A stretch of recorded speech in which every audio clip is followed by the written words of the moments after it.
ছেলেদের চুল রাখার সুন্নতি নিয়ম সমূহ কি কি? তিন ভাবে চুল রাখা সুন্নত: জুম্মা, লিম্মা, অফরা।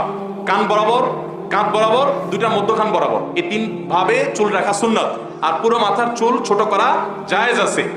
আর একদিকে বড় আরেকদিকে ছোট, এই চুলের স্টাইল এখন ঘরে ঘরে, তাই না? এই মাহফিলে ধরলে অন্তত 20-50টা আসামি পাওয়া যাবে।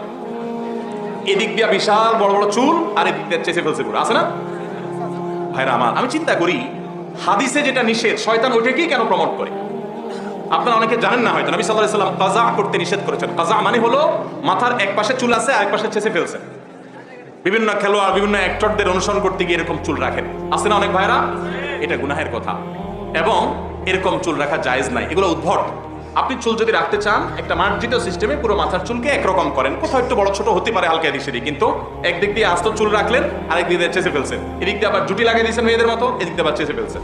এরকম বিভিন্ন রকম করে চুল রাখা জায়েজ নাই।